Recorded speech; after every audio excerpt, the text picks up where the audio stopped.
I have a challenge for you, a self-awareness, self-curiosity, self-love challenge. And that challenge is simple. You ready? I challenge you to spend at least 10 minutes a day with yourself, discovering and uncovering parts of you that you've buried, shied away from, something you've once explored but later lost sight of, your superpower, that thing you didn't realize that you had in you. I challenge you. And if you accept, let's make it official. Comment below, #I accept self-awareness challenge. Also, I'll be sharing more value throughout the next month on social media so we can keep each other accountable. Links to follow me are below. Now, before we dive into today's conversation, I have to give a quick thanks to Skillshare for sponsoring this video, but more later on how and why their platform plays an important role in our self-awareness, self-curiosity, and self-love journeys. All right. Now, in order for this conversation we're about to have to be as valuable as possible, I have to quickly lay the foundation first. See, becoming self-aware is not something that happens in a single moment of inspiration. It actually requires a continual objective reflection and experimentation in real life, right? It's truly a journey, but it's not one that takes a lifetime to accomplish. Self-awareness, self-curiosity, and self-love are well within reach. And sometimes they're actually sitting in the palms of our hands, waiting for us to, be what this phrase says we are. Now, if you're not quite there yet, I want to spend the next few minutes with you highlighting some simple exercises that are meant to help you jumpstart your self-awareness, self-curiosity, and self-love. And the first one is listen to your self-talk. These are those internal conversations that we have with ourselves every single day. And these conversations, believe it or not, bring us closer to self-awareness and self-love, but only if we tune in and listen to them. I spent some time at the beginning of this year digging through this concept of self-awareness. It's something that I want to explore further in myself, maybe dive into a few writing prompts as well. And I remember stumbling across a short paragraph that painted a picture of this idea of listening to yourself talk in a way that really spoke to me. I mean, the poet in me had to share this with you, and I'll quote, "Think of your thoughts as a river that you're swimming in. Every once in a while, climb out of the river and sit on the riverbank. Then observe the river. Listen to it." Now, after I read this, I was snapping and clapping as if I was sitting at an open mic performance because, like I said, this really spoke to me. See, if we can spend a few minutes, a few times a day, listening to and writing down what our self-talk sounds like, then over time, we'll build up a small collection of notes that we can study and use to become more self-aware. Number 2 is create a vision and write your mission. It's pretty common that we don't always think about our lives from either of these two perspectives. Yes, we set goals, and yes, we build habits, which is great. But my question to you is have you created a life vision for yourself? What about your life's mission? See, a big part of becoming self-aware is choosing to live life on purpose rather than just surviving to see another day. And the difference here is effort, actually working to create the life you want for yourself, your family, those closest to you. And you do this by creating a vision and writing your mission. Where are you headed in life? What are you striving to achieve long term? How are you doing it? Who are you doing it for? Just something to think about as you turn to the next chapter in your life. Number 3 is learn to unlearn. This idea of unlearning is about moving away from something, letting go, right? And at its core, it's about stopping patterns, practices, and beliefs that we've grown accustomed to that would not be as valuable to us in the future as we continue to grow and change and adapt.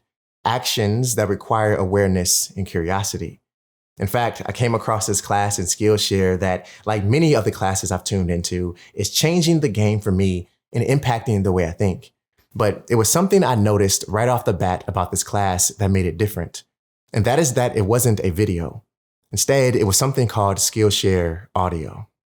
Now, really quick, if you don't know what Skillshare is, they're an online learning community with thousands of inspiring classes for both creative and curious people. You can learn new things, new skills, explore unique ideas, and without a doubt, travel down a self-awareness, self-curiosity, and self-love journey. And personally, I adjusted my own sails on this journey when I tuned in to a Skillshare audio by Yasmin Cheyenne. Make self-awareness your superpower. It's so interesting how we can be living an entire life that we believe we cultivated and created for ourselves, but actually it's our parents, it's society, it's all of these different societal dynamics that impact what we decide to do, what we choose, why we choose it.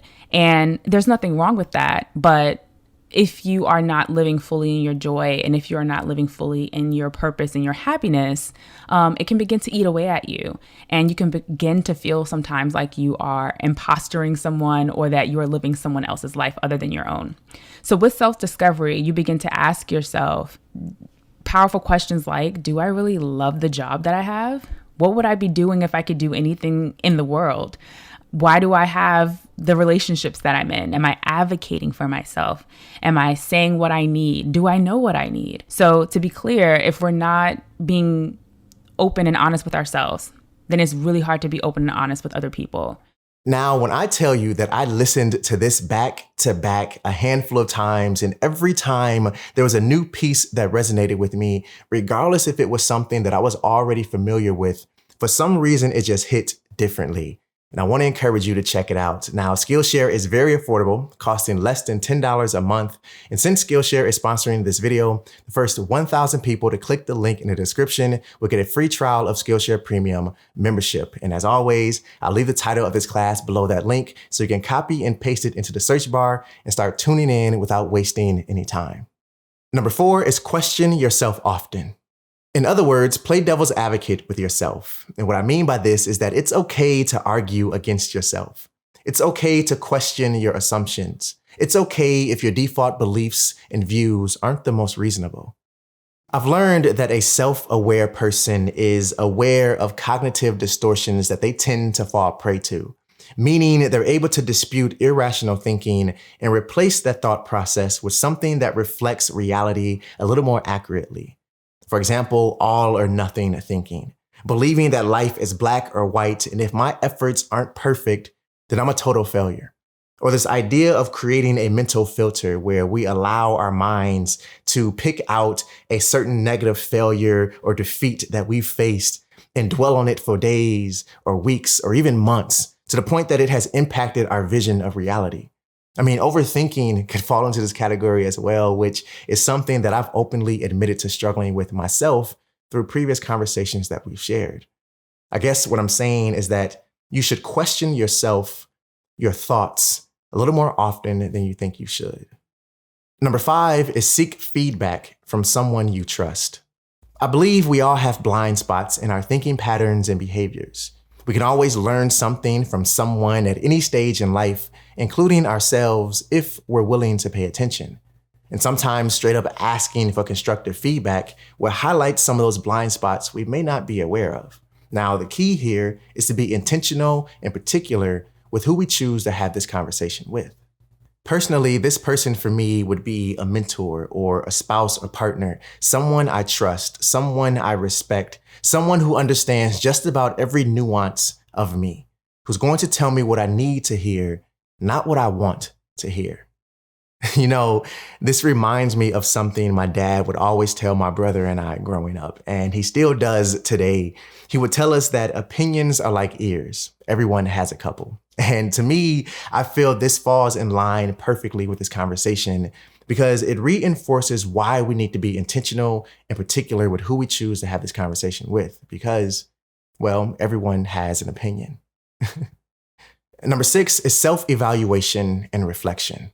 This can take the form of journaling or meditation. Now, if you choose to journal, use this as an opportunity to track your progress towards a goal or to rate your level of self-awareness on any given day.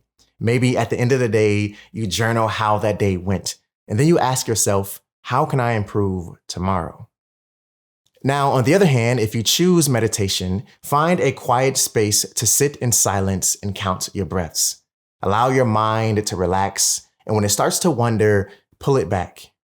Take note of those moments. And as you continue to practice, you'll become more aware of how and why your mind wanders, as well as how to control and limit those distractions. And again, this is something that I'm practicing personally from time to time with the help of the Headspace app on my phone. Well, I hope I shared something in this video that spoke to you and resonated with you. And if I did, give it a thumbs up for me. If you're new here, consider hitting that subscribe button down below so you can join this community and grow with all of us here. Always remember to stay true to you, and I'll see you in the next one. Peace.